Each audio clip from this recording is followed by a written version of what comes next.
A reading from the Holy Gospel according to Luke. As the time drew near for him to be taken up to heaven, Jesus resolutely took the road for Jerusalem and sent messengers ahead of him. These set out, and they went into a Samaritan village to make preparations for him.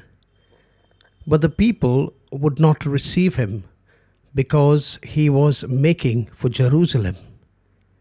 Seeing this, the disciples James and John said, "Lord, do you want us to call down fire from heaven to burn them up?"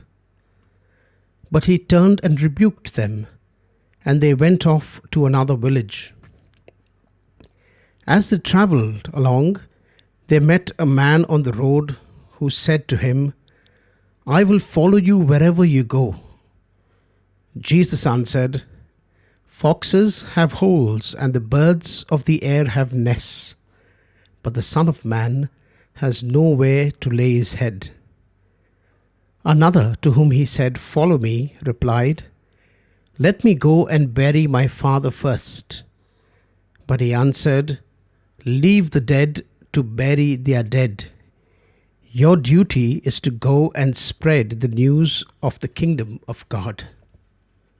Another said, "I will follow you, sir, but first let me go and say goodbye to my people at home."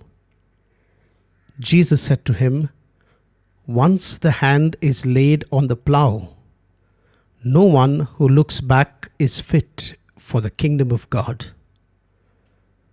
The Gospel of the Lord. This Sunday's readings give us a keen insight into discipleship and the qualities that every disciple must have. The first reading paints a picture of detachment.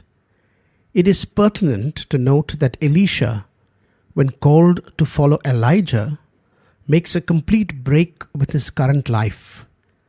He slaughters the oxen that he is ploughing the field with, uses the yoke for firewood to cook the meat, and then distributes the meat to his people to eat.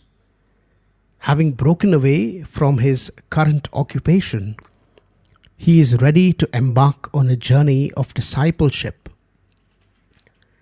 Jesus pulls up James and John, his disciples, who, in plotting revenge for being made unwelcome, run the risk of being sidetracked from the mission.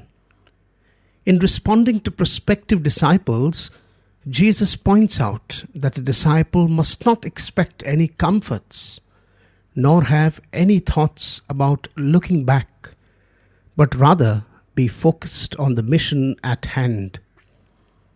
While Jesus' words may seem hard to digest, St. Paul points out that this is easy once we live according to the Spirit who leads us to be imitators of Jesus.